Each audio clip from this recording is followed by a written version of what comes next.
Allah la maqsuda illallah.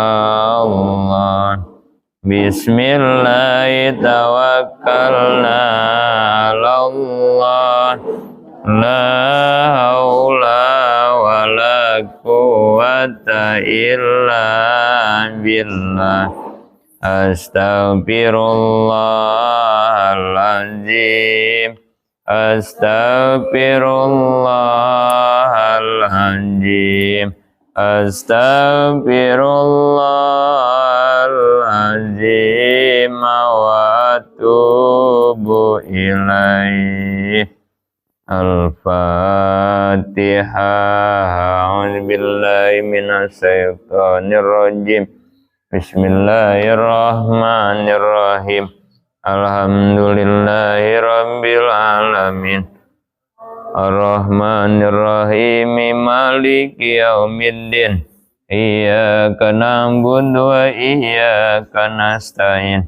Ihdinas siratal mustaqim.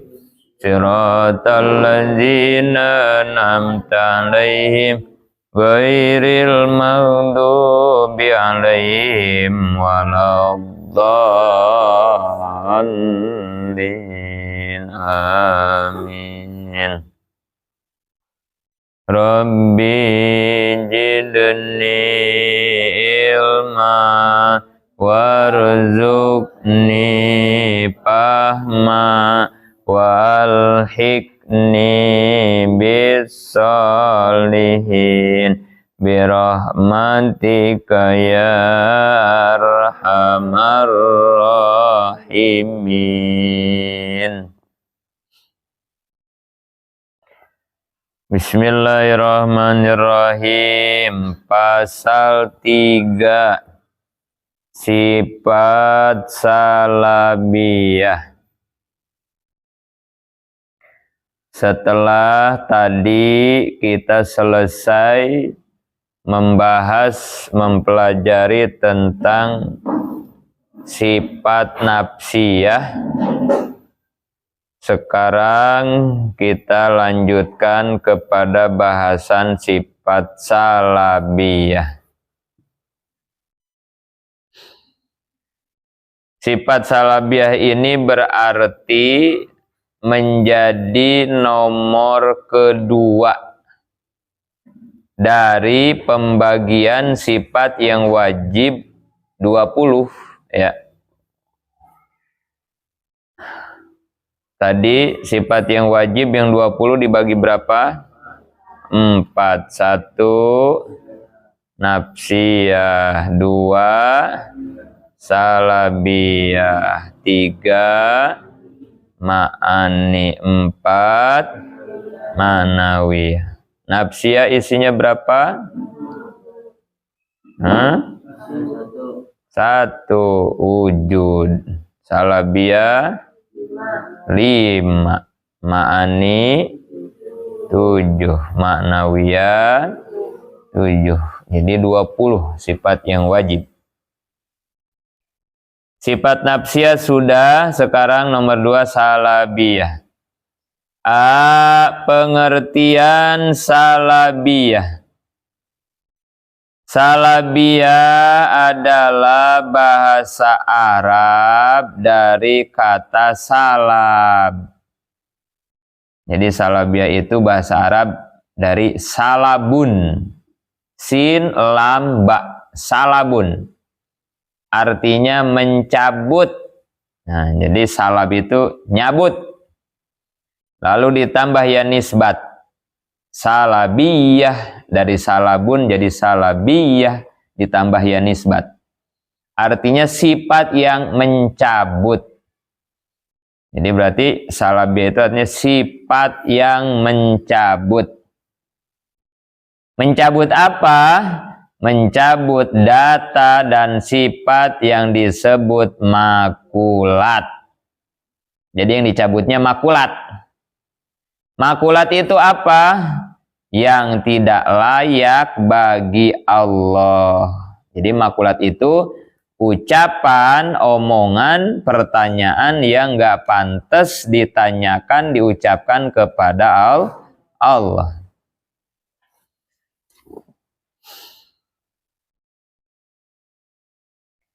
Jadi gitu ya.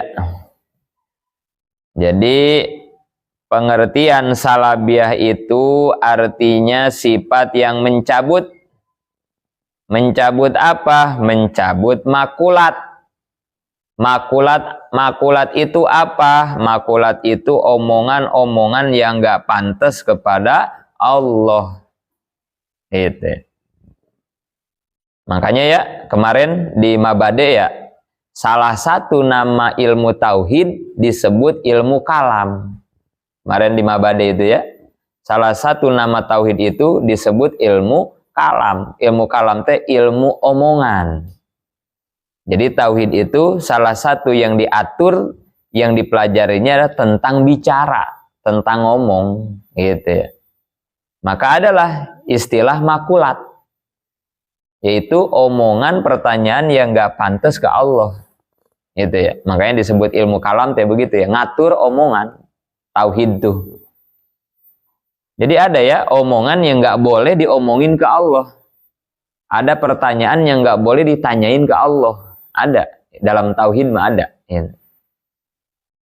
Maka itu kenapa tauhid disebut ilmu kalam. Bahkan selain itu, dalam murtad, ada murtad ucapan. Nah, itu tauhid juga itu ya. Dalam murtad itu kan, murtad terbagi berapa? 3. Murtad itu artinya apa? Keluar dari Islam. Murtad itu ya, keluar dari agama Islam. Murtad deh, disebut murtad. Kalau orang masuk ke agama Islam disebutnya apa? Mu'alaf, itu mah ya. Ini istilah-istilah dasar lah kayak begitu, mau jangan sampai nggak tahu gitu. Mu'alaf apa mu'alaf? Nah, harus tahu ya. Jadi mu'alaf itu orang yang masuk ke agama Islam. Kalau yang keluar namanya murtad. Ada lagi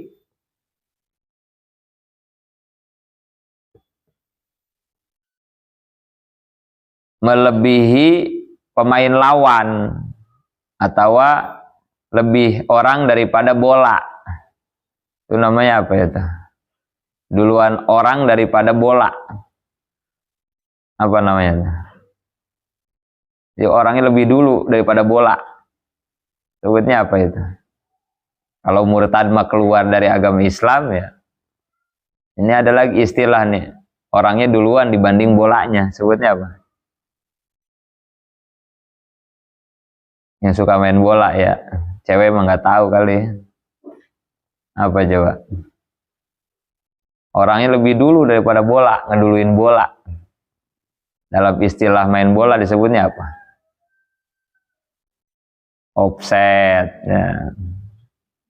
Ya kan?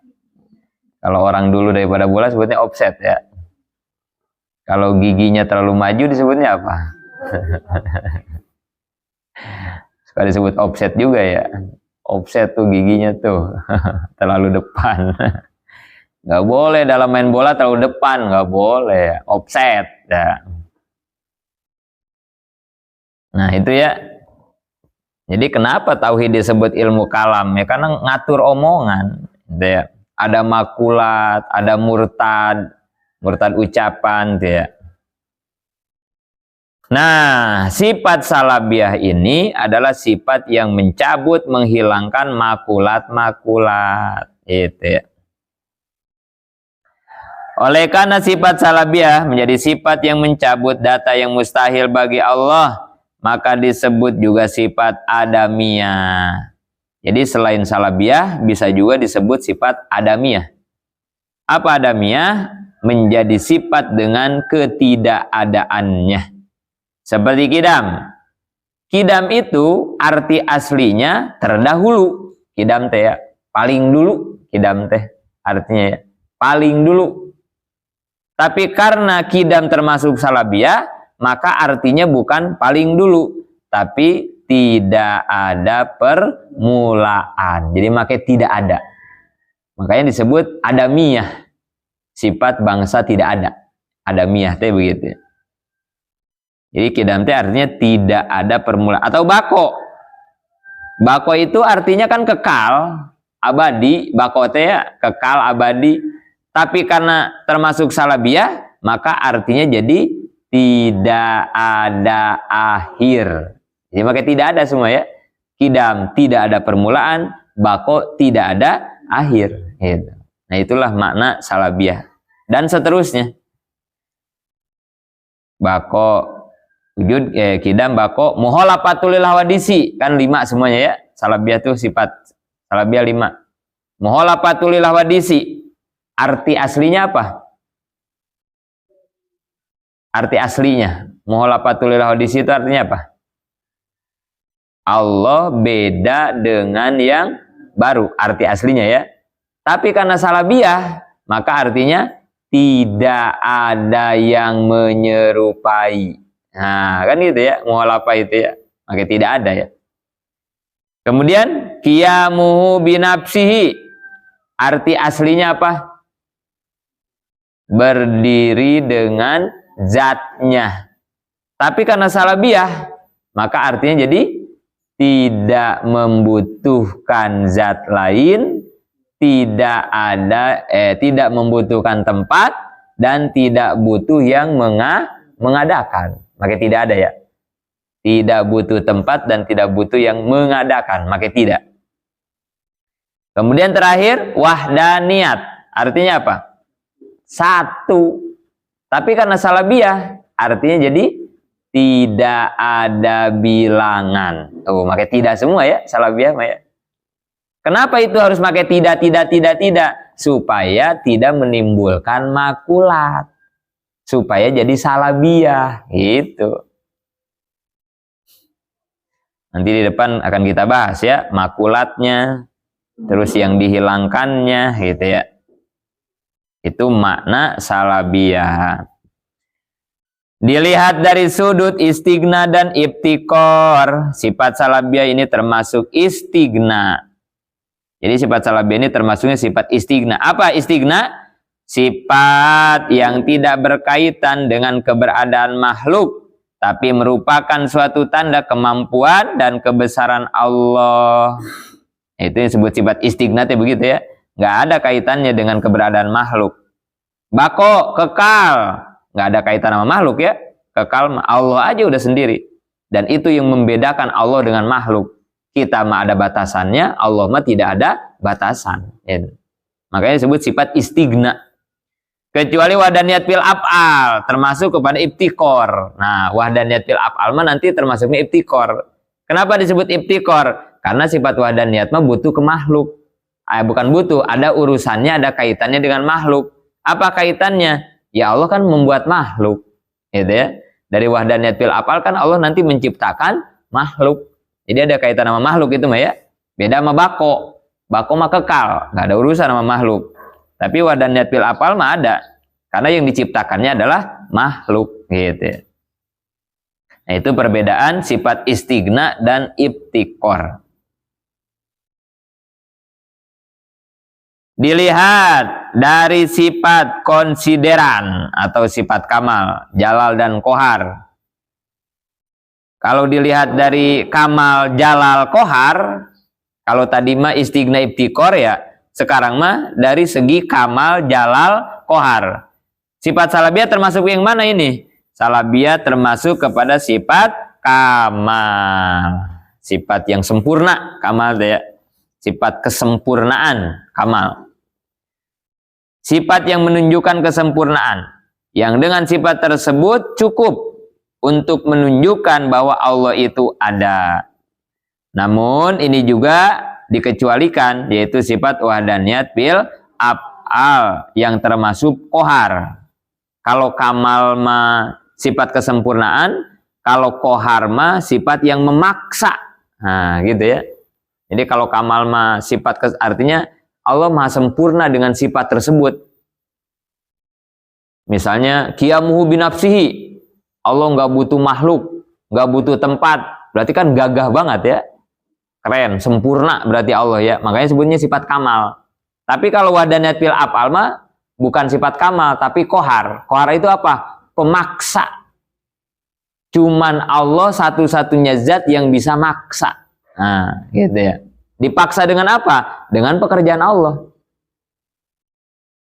Kita ngotot ke Allah, pengen punya anak cowok, gitu ya. Karena ini lahir cewek lagi nih. Misalnya kamu nanti udah nikah ya. Anak udah 5, cewek semuanya. Aduh, ya Allah. Kan kerasa banget ya itu ya. Orang kalau yang belum punya anak cowok atau belum punya, pengen banget kan gitu ya. Kalau yang, atau orang belum punya anak, rumah tangga udah 10 tahun, aduh, kasihan kadang gitu ya. Ngelihat orang-orang udah pada ngegendong gitu ya, kadang kasihan gitu. Jadi sedih dia. Duh, kapan saya punya anak gitu ya. Atau kayak tadi tuh, suka ada yang begitu ya. 1 cewek, kedua cewek lagi, cewek sampai 5 cewek semua. Aduh, penasaran kan gitu, pengen cowok pasti gitu ya. Atau kayak Abi waktu itu kan ya, kakak Ropik cowok, aduh, keluar lagi Sabik cowok lagi yang meninggal ya. Kali yang ketiga penasaran, coba lagi, yang ketiga keluar lagi Amuspik, aduh cowok lagi aja ya. Udah 4 cowok itu ya, Ropik, Sabik, Paik, Muspik, aduh, penasaran, coba lagi keberuntungan, keluar Mahwa kan ya, alhamdulillah cewek. Dibonusin nama Allah, Sopwa, cewek lagi ya. Udah tenang, alhamdulillah ya. Kayak sempurna hidup teh gitu ya. Kalau udah punya cowok cewek mah gitu ya. Tapi kalau belum punya, deg-degan, aduh, bikin lagi udah banyak kan begitu ya. Nggak bikin penasaran, gimana rasanya pengen punya anak cewek atau pengen punya cowok kan ini. Tapi kalau bikin lagi takut cowok lagi kan gitu ya. Wah, deg-degan itu dalam keadaan begitu ya. Itu kan pekerjaan Allah ya.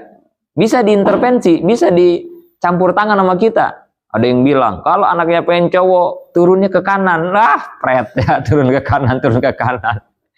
Udah ke kanan, udah nyungsep, udah segala cara dipakai ya. Kalau cewek-cewek aja, nggak ngaruh ya. Itu kan ada yang begitu ya.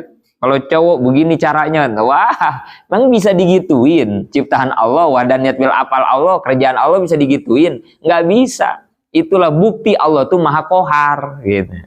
Kalau Allah pengennya cewek, mau lagu apa juga cewek, nggak bisa gitu. Makanya disebutnya sifat kohar ya, wadaniyat bil apal, pemaksa. Dipaksa sama Allah. Kita pengen apa juga enggak, kata Allah, enggak gitu ya.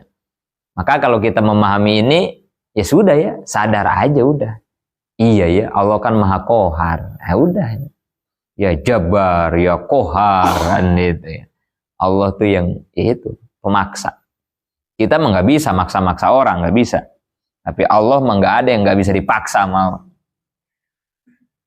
Ya Allah, jangan rugi ya Allah. Ini lagi rame-ramenya ini ya Allah. Jangan sampai sepi dagangan saya ya Allah. Jangan sampai rugi, jangan sampai bangkrut. Kalau kata Allah bangkrut, nggak bisa. Allah yang maha kohar, maksa, nggak bisa. Tar dulu napa ya Allah, jangan hujan ya Allah. Aduh, ini saya lagi hajatan ya Allah. Mana minjemnya kemarin 50 juta ya Allah. Aduh, ini kalau hujan nggak ada tamu ini nggak balik modal ya Allah. Nggak bisa kata Allah. Hajatanmu harus hujan, tamumu harus sepi. Biar kamu habis hajatan punya utang gede. Selesai, mau gimana? Nggak bisa. Allah yang maksa kita, bukan kita maksa Allah ya. Ada peribahasa kan ya. Kalau kita ngedoa ke Allah, terus Allah ngijabah doa kita, berarti Allah bisa dipaksa dong dengan doa kita. Ya kagak bisa lah. Nggak bisa. Nggak ada urusan doa sama pemberian Allah, nggak ada urusan. Ya itu mah kebetulan aja. Pas Allah mau ngasih, pas kita ngedoa. Gitu ya. Jadi jangan dibilang kehendak Allah bisa dipaksa dengan doa kita. Allah jadi kasihan kali ya karena kita ngerengek mulu gitu ya. Nggak bisa begitu. Allah yang kohar, Allah yang maksa. Bukan Allah yang dipaksa. Nggak bisa Allah dipaksa ya. Itu ya, kohar itu ya, luar biasa kohar Allah. Pengen sama dia cinta mati ya Allah ya nggak bisa lah, kalau bukan jodohnya itu nggak bisa. Coba kalau nggak ngaji tauhid, stres kita ya, nggak ngerti koharnya Allah, stres kita ya. Tega banget ya Allah, saya kan pacaran udah 5 tahun ini ya Allah, martabak udah habis berapa loyang setiap apel, ya Allah. Masa kagak kawin sama dia, ya Allah, tega amat. Nggak bisa, nggak bisa. Allah nggak bisa dipaksa, ya Allah yang malah maksa. Jodoh lu bukan dia, bukan. Tenang, tenang. Mungkin jodohmu masih jadi tanah kali gitu ya, belum lahir kali ya. Jodohnya masih ada di tanah, masih jadi singkong kali ya, belum lahir kali jodohnya. Ya kan kamu itu kan asalnya singkong, kamu itu kan singkong, pisang, kamu itu kan ya. Kamu tuh tanah semua, tanah, abi, tanah semua kan ya. Bapak kita makan singkong kan itu ya, ibu kita makan ubi, makan salak ya, diolah sama badannya. Jadi sperma kan gitu ya. Diaduin sama punya ibu kita ya, terus jadi orang ya. Bahan dasarnya apa? Singkong, kan itu ya. Singkong, ubi, dari tanah semua ya. Ya mungkin kamu pacaran gagal lagi, mungkin jodohnya masih singkong kali, masih di bawah tanah kali, belum muncul, belum lahir kali gitu. Sabar aja lah.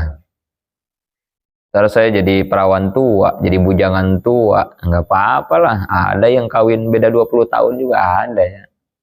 Bahkan ada aki-aki ya, udah aki-aki kawin mau perawan, masalah ya. Nah apa itu perawan pena aki-aki? Aki-akinya kaya, oh pantesan, wajar ya, wajar. San mau atau aki-akinya kaya, yang habis kawin seminggu mati ya.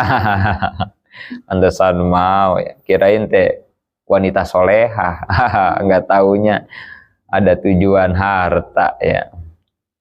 Tenang, jangan takut.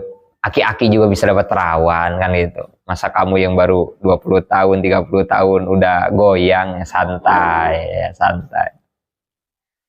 Nenek-nenek ada ya yang dapat berondong, ada ya. Nenek-nenek juga dapat berondong, nenek-nenek Allah ya. Nah, kalau nenek-nenek mah beda. Biasanya ngebeli ya gitu ya. Ya aki-aki juga sama sih ya. Biasanya ke perawan teh ngebeli. Nenek-nenek kayak gitu. Mau dibeli ya. Berondongnya teh dibeli. Jadi nggak bisa ya, Allah mah dipaksa-paksa ya. Allah yang maksa kita. Maka kalau kita paham ini, ya sudah ya. Pasrah. Karena kohar Allah nggak bisa diganggu gugat. Allah maunya begitu, mau gimana? Karena Allah mah pemaksa kan gitu ya. Artinya sifat yang memaksa untuk makhluk ada atau tidak. Banyaknya sifat salabiyah pada pokoknya nggak bisa dihitung. Sama ya, semua sifat Allah pada dasarnya nggak ada yang bisa ngitung. Hanya para ulama usuluddin menyimpulkan dengan 5. Sehingga untuk memarifatkan seluruh sifat salabiyah cukup dengan 5. Isinya 5 salabiyah. Qidam, bako, muhalafatul lil hawadisi, qiyamu binafsi wahdaniyat. Kalau nafsiyah tadi 1 wujud, nafsiyah 1 wujud. Nah, salabiyah 5. Oleh karena sifat salabiyah ini adalah mencabut makulat, yakni segala sifat yang lazim ada pada makhluk, maka untuk lebih memperjelas sifat salabiyah tersebut, kita perlu mengetahui apa yang disebut makulat. Nih, perhatiin. Sekarang kita akan bahas apa itu makulat, gitu ya. Tadi secara garis besar, makulat itu adalah omongan atau pertanyaan, perkataan yang tidak pantas kepada Allah. Secara garis besar, Maya. Nah, kalau secara rinci, ini. Pertama, makulat itu dibagi 2. 1, makulat johar. Kedua, makulat arod. Ini kita lagi belajar tentang omongan ya, tentang perkataan, tentang bicara, tentang ucapan, tentang bahasa, gitu ya. Makulat tuh. Jadi nggak usah puyeng-puyeng. Ini mah istilah doang, istilah-istilahnya doang. Sebetulnya kita lagi ngebahas tentang omongan, pembicaraan yang biasa sehari-hari kita kan ngomong, gitu ya. Jadi gampang. Yang penting disimak istilah-istilahnya, nggak usah terlalu dibikin pusing. Ini mah istilah Arab disebutnya ya. Yang penting maksudnya aja. Jadi makulat terbagi berapa? 2. 1 johar, kedua arod. Nah, Pertama, makulat johar. Yang disebut makulat johar adalah materi kata. Materi kata teh omongan, pembicaraan. Omongan yang menunjukkan kepada adanya johar. Johar teh apa? Jirim. Jirim itu apa? Yang wujudnya membutuhkan ruang pas, tapi tidak membutuhkan yang lain untuk bersemayam atau untuk diam. Sekalipun lajim itisol, mesti melekat pada johar yang lain, seperti benda padat dan benda cair. Jadi gini, yang disebut johar mah ya, omongan yang menunjukkan kepada jirim. Jirim itu apa? Sesuatu yang membutuhkan ruang pas, tapi dia tidak butuh kepada yang lain untuk diam. Kayak apa contohnya jirim tuh? Sesuatu yang butuh ruang pas. Dia selalu butuh ruang pas, tapi dia tidak butuh tempat, tidak butuh zat lain untuk dia diam. Kayak apa? Hah? Meja. Ya. Ya kita juga jirim disebutnya ya. Banyak lah. Bangunan jirim semua ya. Meja jirim. Ini meja selalu butuh ruang pas. Ini nih yang ditempatin nama meja ini sebutnya ruang pas ini ya. Satu ruang yang pas buat seukuran gede meja ini gitu. Kalau di bawah keramik ada ruang pas gak?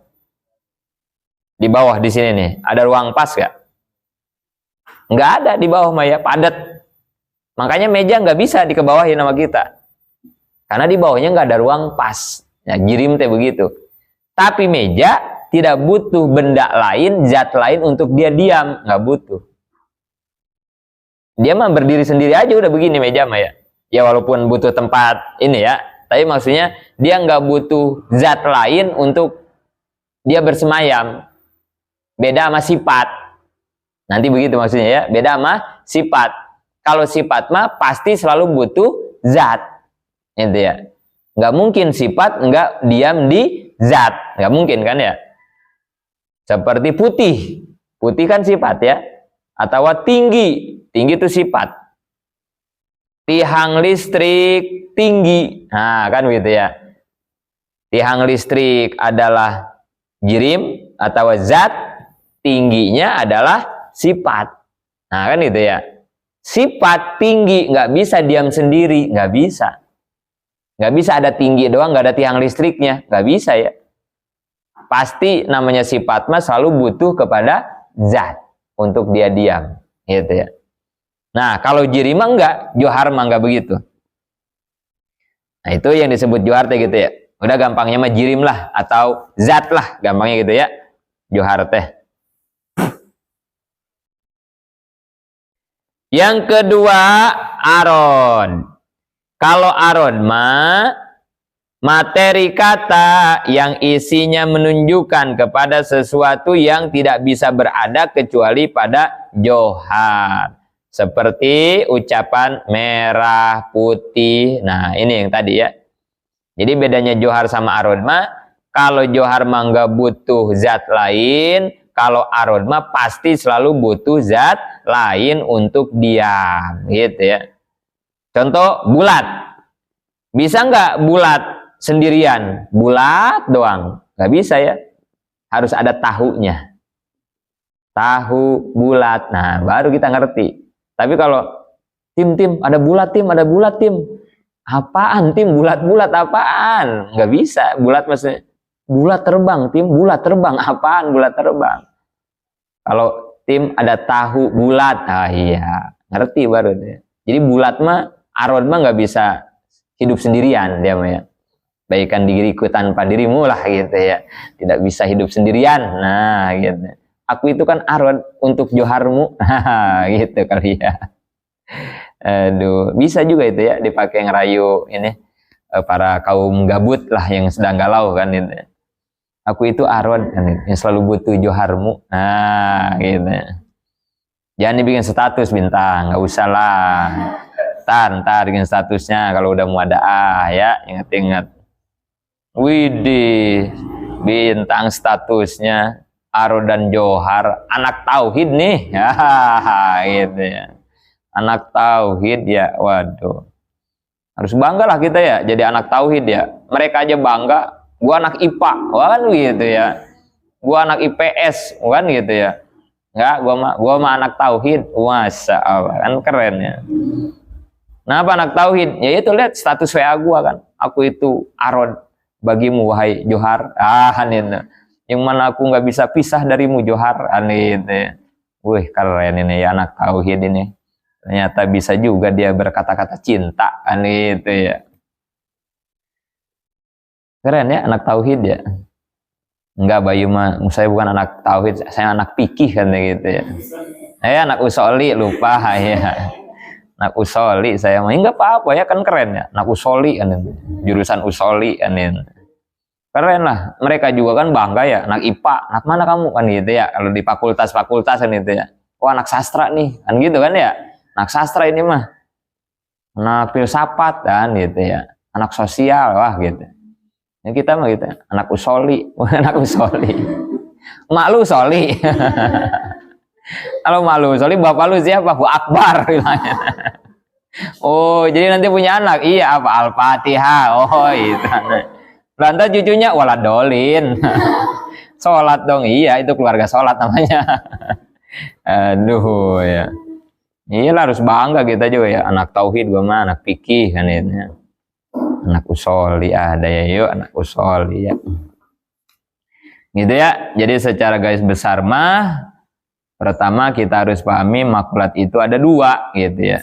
Satu makulat johar, kedua makulat arod. Sampai situ dulu ya. Nanti kita lanjutkan makulat arod terbagi 3 bagian. Nafanallahu biulumihim amin. Wallahu a'lam bishawab. Rabbin bana bima lam kana. Rabbi alimna allazi yanfa'una.